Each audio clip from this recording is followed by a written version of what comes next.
Hey guys and girls, welcome to this week's episode of the No.B.S. with Birchy podcast. I'm your host, Nathan Birch. This is a show unraveling the truth to the facade of the 21st century when they're exiting the matrix and waking up to motherfucking reality. And boy, oh boy, have I got a fucking awesome episode planned for us. I don't know if it's me or if it's going to be you as excited as what I am, but I had something that overcome me over Christmas, and I was just thinking about something. I was like, the 60-year scam that everyone has been fucked over royally on, and you've been lied to, cheated on, and just lied to your whole life. So I'm going to jump into it. For those of you watching the video, you might see that there's some silver in front of me. Just got a couple of fun things to share with us, and one of these items I'm going to pull up. I'm going to use all of them actually, or most of them, to show you the scam that has happened over the last 60 years. In the 14th of February 1966, the Australian government changed its currency from the pounds and the pence to the dollars and the cents. There's a little jingle. In come the dollars, in come the cents, to replace the pounds and the shillings and the pence. Be prepared, folks, when the coins begin to mix on the 14th of February 1966. Valentine's Day, 1966. Something very different between the two currencies. The imperial currency that we used was backed by silver, right? Which is the stuff that I've got sitting on my desk here right now. Silver was what money has been used for thousands of years. It's been used in all different empires, and at the fall of every empire, they remove all the value of the currency and they turn into a fiat currency. It's no more money, right? So it used to be money before 1966, but when it turned to 1966, they didn't have any money. They went to copper nickel, right? So it's got 75% copper and 25% nickel. That's why it's got the silver look. But your 5, 10, 20, 50 cent pieces, whatever, they're not copper, they're not silver. They're meant to look like silver. So a lot of people I see online talk about like, oh, back in the old days, you could buy a house for $10,000 in Australia. Now you're paying $1 million, $2 million, or whatever the case may be. I want to show you straight the fuck up that you can buy a property in Australia in 2026 for $10,000, right? And I mean a property in Sydney, right? For 10 grand. So you're probably thinking, okay, cool, you got my attention now, Nathan. Is this clickbait? Can I buy a property for $10,000? Yes, you fucking can. And I'm going to get into it as to what. So I'm going to pull this chart out. This is from a bullion shop, from current prices of it. And I'm going to pull up this little bag here. So if anyone remembers, you go to the bag, get a little bag of money at the bank and go, oh, there's all my 50-cent pieces, mate. All right. So today, I've got 50-cent pieces. I know what you're probably thinking.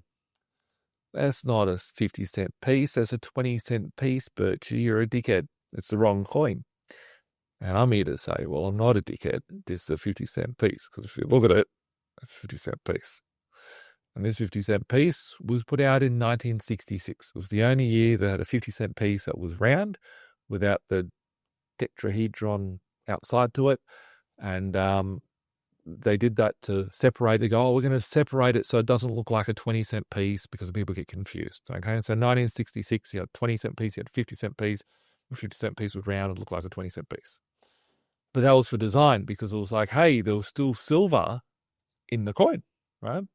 So you had, before 1966, you had shillings, threepence, pence, all different coins. And then it went to this. And no other coins had value in it apart from this. So in 1966, house price would probably be 10 grand, roughly, in the currency, being the dollar. How many 50-cent pieces will you need for 10 grand, to buy 10 grand house? You would require to have 20,000 50-cent pieces would buy you a house. Would that be fair? 50 cents, who cares, right? But then you go online today and you do some calculations, right? Because you go and say, oh, well, this is pretty old. This is from a few weeks ago, where silver's at $103 US. And $103 US is, about 150 or 160 Aussie. Silver price at the moment in Australia, I'll just throw a chart here that I had printed out just recently. It was today, printed. Current silver price, ABC Bullion is buying silver at $139 an ounce, right? So at $139 an ounce, that means that you've got, in this little silver coin of 50 cents, you have 13.28 grams, right? And it's 80% silver. And when you do 80% of 13.28 grams, you have about 11 grams, a little bit less than that. So 3 of these coins, 1, 2, 3 of them, 3 coins like that, $1.50 is now worth $150. Right? $150 is what that would be worth if you go and take it under smelter and melt it. But that's if you just melted it. Right? But then if you go online and try and buy a 50-cent piece, we're looking at a figure of $93.97 from a bullion dealer. Right? So this little fucking coin back in 1966 was 50 cents. It would buy you a loaf of bread, it would buy you lots of things. Is now worth $90, $50, whatever it's worth, right? You put a value on it, right? The lowest value that it can have is if you take it down and get a refiner to put into a 100-ounce bar or a 1,000-ounce bar, right? So the value of this is $50, right? Today, 60 years, $50 from 50 cents. That means that this coin's face value has lost 99% of its value. It only has 1% of its value left anymore. And let's do some numbers, right? If we go and get 20,000 of these, which would have worked out to be 10 grand in 1966, and cash them in at the bullion dealer and sell them like they are, 10,000 of them at $93, 20,000 $93 is about $1.8 million. For $1.8 million, you can buy yourself an average home in any capital city. Still the same money, right? Because there's value. It's been stored in this currency. All the currency's lost its value. Interesting. Right? So I can literally share with you today, right? This has occurred for many years. It's not just because silver's gone up and doubled of recent or anything like that. $1 million for 20,000 of these. $25 a piece. They've been like that for the last 5 years, right? They would have bought you $1 million property before the house prices doubled. It's because they're printing too much money and causing devaluation of the currency that everyone's there fighting and going, oh, it's a baby boomer. It's this, it's that, it's the next thing. But it's everyone's been robbed. Well, you could use to go and get a big bag of that and get paid. Why do I have all these other coins that are sitting here? This here is just like some little crappy coin. It's got a rhino on it. It's 1 ounce coin. It says $1. This thing here, you could take down the shop and buy yourself something for $1. The Money Act of 1966, I think it was actually 1951 or 1957 from memory, so it was before they changed, pinned the value of silver and an ounce of silver to what it's worth. And the ounce of silver by the government, from the government issued mint, is valuing 1 ounce coins at $1. Right? Where if you go online now and try and find yourself a 1 ounce coin, you won't find anything under $160, $170 for an ounce. Right? That means it's lost 99.5%. Let's just assume it's worth $100. You can't buy any Aussie silver in 2026 for $100. So it's lost 99% of its value. And you go, oh, well, that's a bit odd, right? Well, let's go and look at this money, right? These aren't money that's ever used. These are a bit more collectible. But this is a 2011 1 kilo silver koala coin that's on here. Who cares? You got the queen on the back of it, and it says here $30. How many ounces are in 1 kilo? 32 ounces. So it works out once again, $30 for a kilo of silver.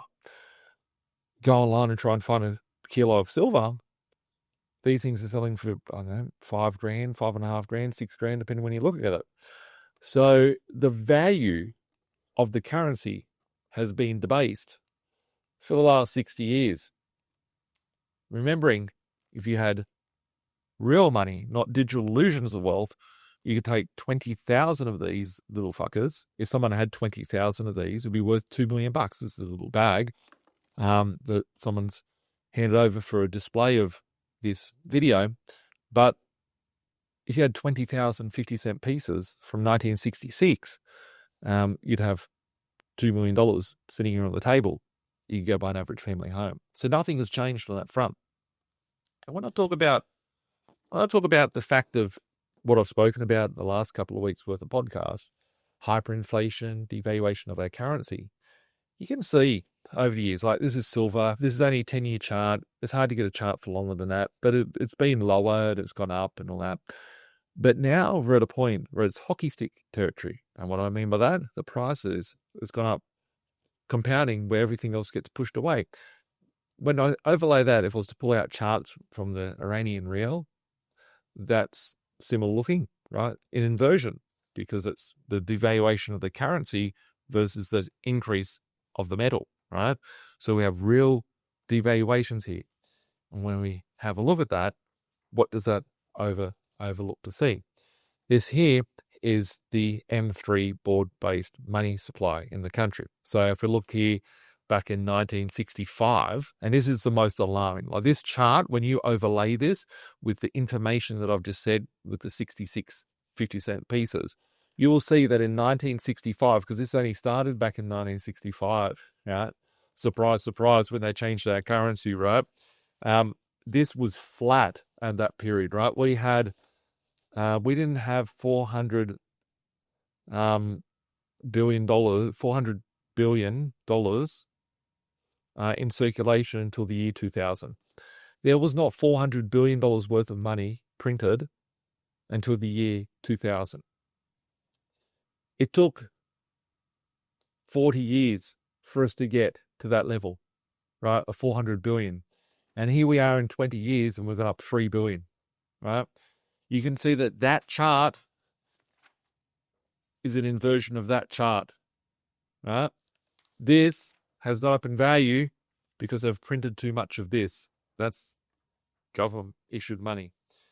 And then we sit here and say, well, what does that have to do with property prices, Birchy?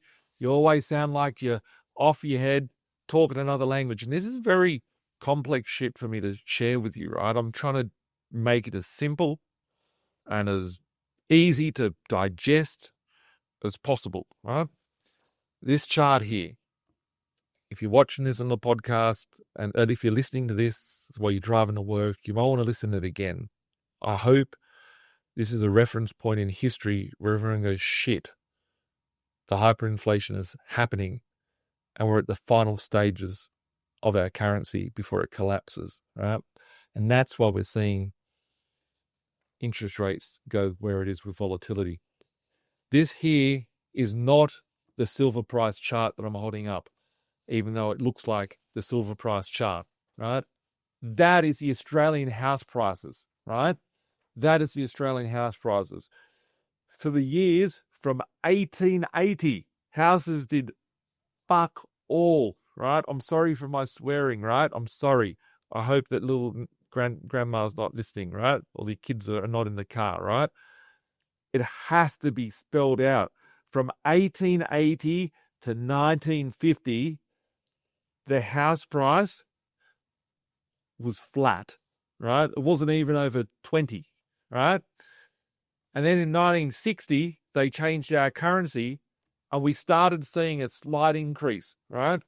And what does that overlap with? That overlaps with the monetary policy. And they'll say, oh, it's because you're eating too much avocado on toast. It's because your parents have a house that's gone up in value. It's because of this. It's got some blue head fucking ABC person there telling you that is your fault and you're a toxic human for breathing, right? But no one's sharing with you the fact that your currency has been stolen. Your currency has become worthless, right? The house price chart looks like the silver price chart is looking today. The silver price isn't going like that for no reason, right? The silver price, and it's not just silver, right? M1 money supply, M2 money supply, right?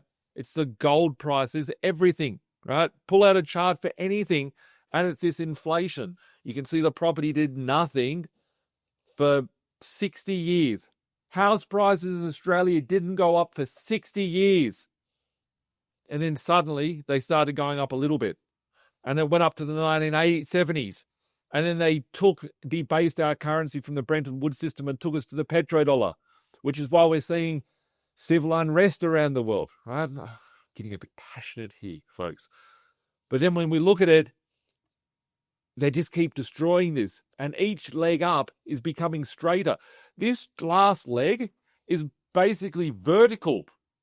But look at the chart. I ain't making this shit up. This is the Australian house prices chart, right? The prices have gone vertical each decade, each time. If you overlap that now with the inflation, with interest rates, with all the things that they try and tell you and sell you out there, it's getting sharper and sharper. We are on the eve of a hyperinflation. Before I go any further, I'm just going to go back to this humble little 50-cent piece, right? 50-cent piece, remembering is for sale for $93 online, right? This ain't no collectible piece. It's just bullion grade junk, right? But let's just say it's got a value of $50, right? Anyone buys one for $50, it's cheaper than what it's worth. But let's just say it's worth $50, right? 50 cents divided by $50 is 1%, right? Meaning that the dollar has lost 99% of its value in the last 60 years, right? 99%. There's only 1% left. 1% of the value left. No wonder why we're seeing this. That's where the hyperinflation kicks in. Is it today? Is it tomorrow? I don't know. I don't have the answer. I never lived through a hyperinflation, right? But it's exciting, right? If you prepare yourself, I'm not saying go buy silver or gold, like buying shit at the highest price is not the answer to the world, right? I'm here trying to draw the value to how interest rates play out. The stuff that I've never seen a video of someone pulling out 50-cent pieces and talking about how that relates back to property prices, right? But it is. That there's the money supply. There's the money supply. This is the government printing the money. In 2019, the M1 money supply was at 900 billion. It took 50 years, 55 years for us to print 900 billion. And now we're at 2 trillion. It's going to have $1 trillion in 5 years, where 55 years took the same, right? No wonder why they don't show you the full charts. There's no full charts there because it would look like we're in a hyperinflation where it's just going up like that. Anyway, everyone's sitting here saying, oh, it's so tough. The cost of living crisis. The cost of living crisis is killing me. Oh, no. How do we save it? Let's go back.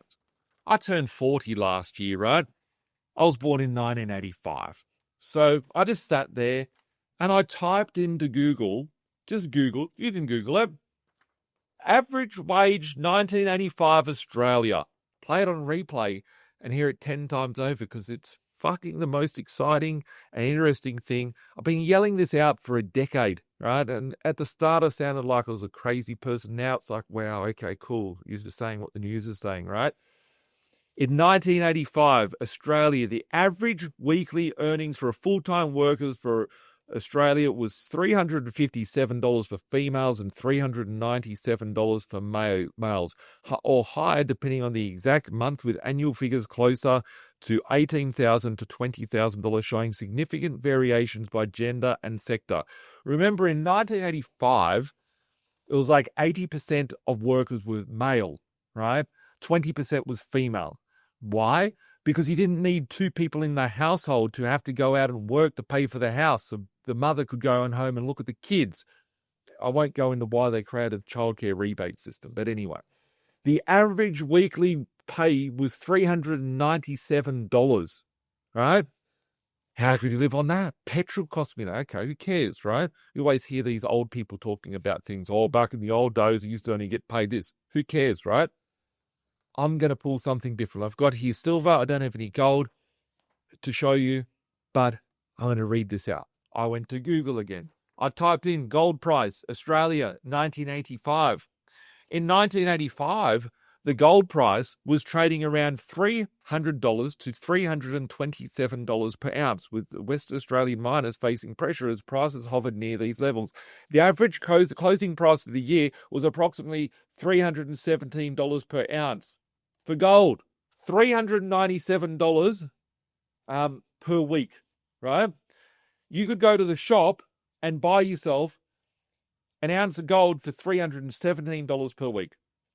So if that tells me right, you would have ended up with about 1.25 ounces of gold per week for the male person working in the house. One male in the house, $400 an ounce of gold. Yeah? So just bear with me. I'm not just shouting for the sake of it, right? There's method behind my madness. So you get paid $397 a week. Average gold price, $317 an ounce. You earn 1.25 ounces of gold per week.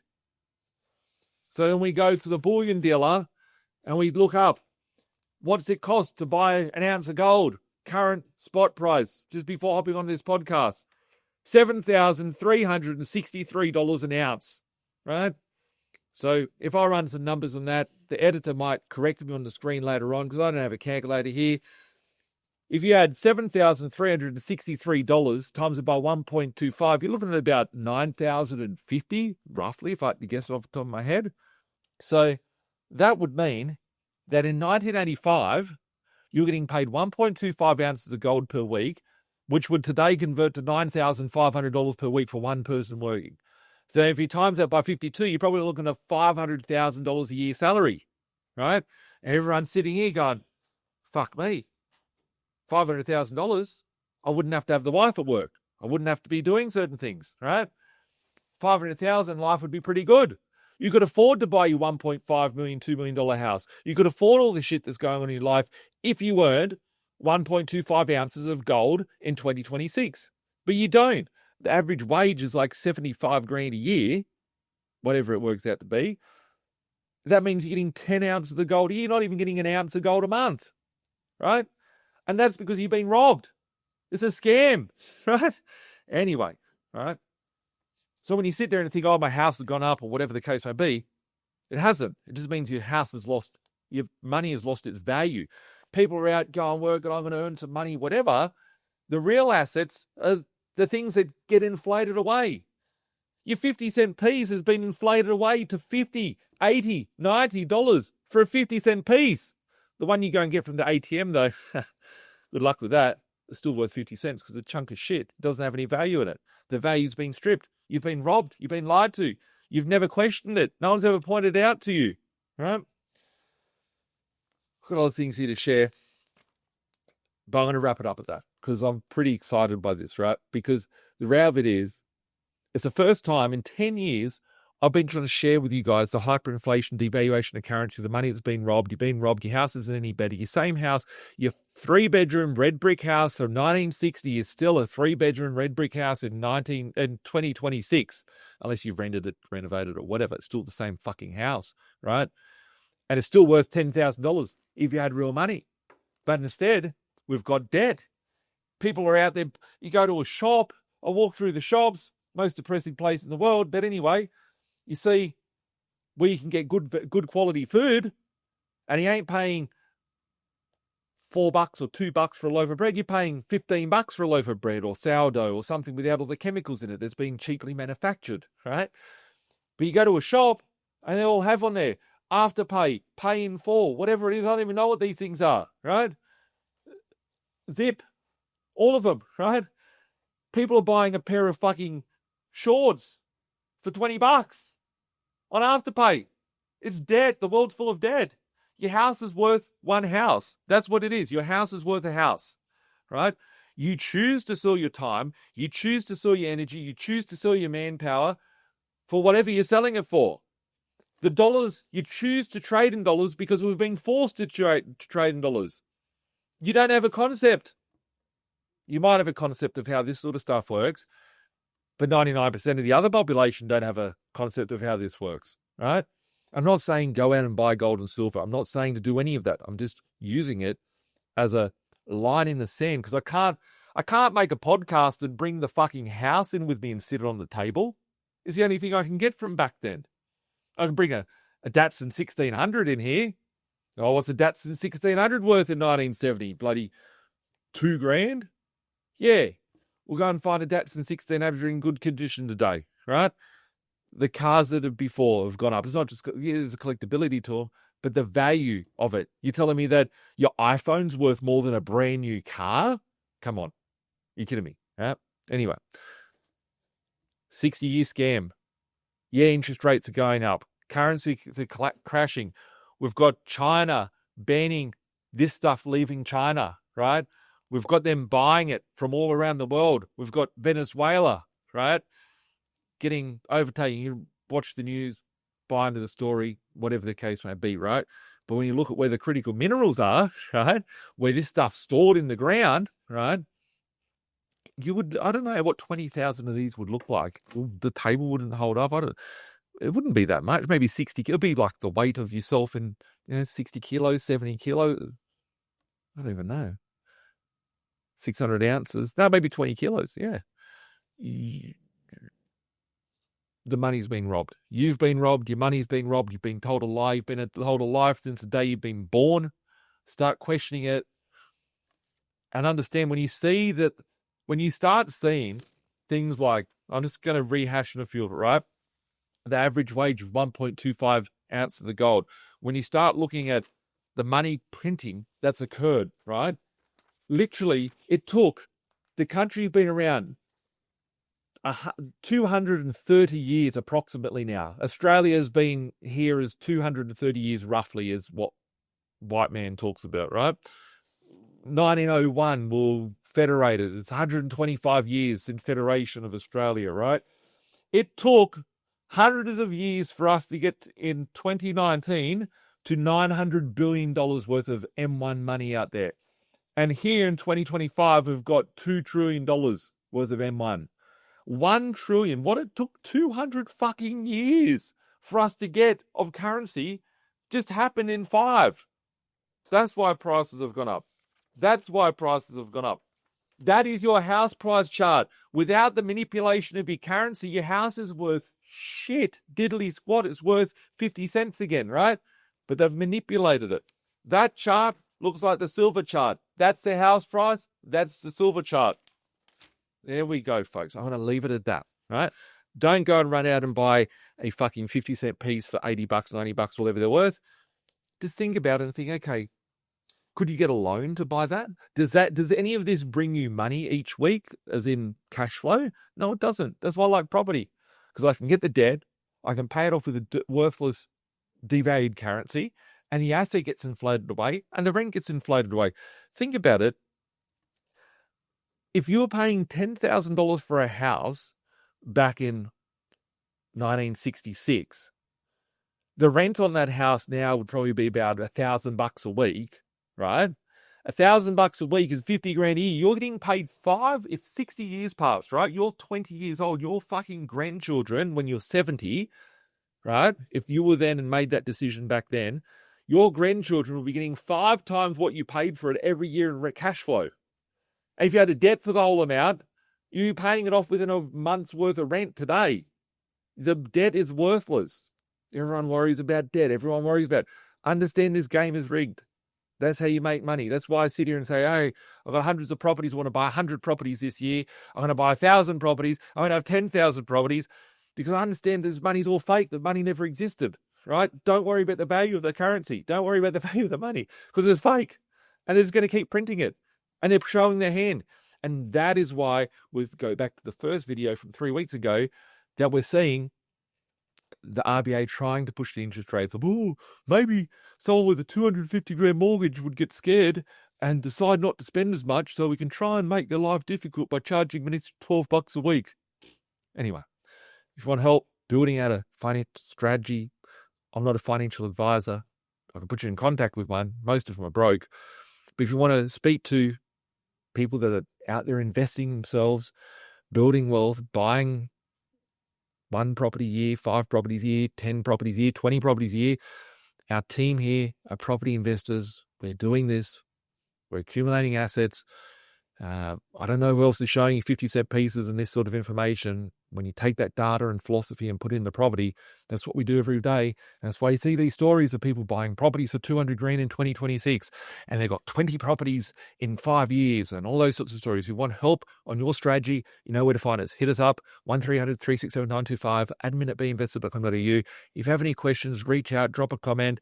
Tell me I'm crazy, smash up the like, share it with your friends and family. I hope you enjoyed this video. I hope you enjoyed the series. I know some of the parts were probably a little bit boring, but I was so excited to share this one with you because it really explains what I've been trying to fit in 10 years into one 30-minute or whatever this video is session. So thanks for watching. Remember, like, share, subscribe, and see you here next Thursday. Google Play, Apple Play, Spotify, and YouTube. Bye for now. Like Bilal said, man, we stuck in the matrix. This my advice, don't care if you take it. The dollar back to die, soon to be hyperinflated.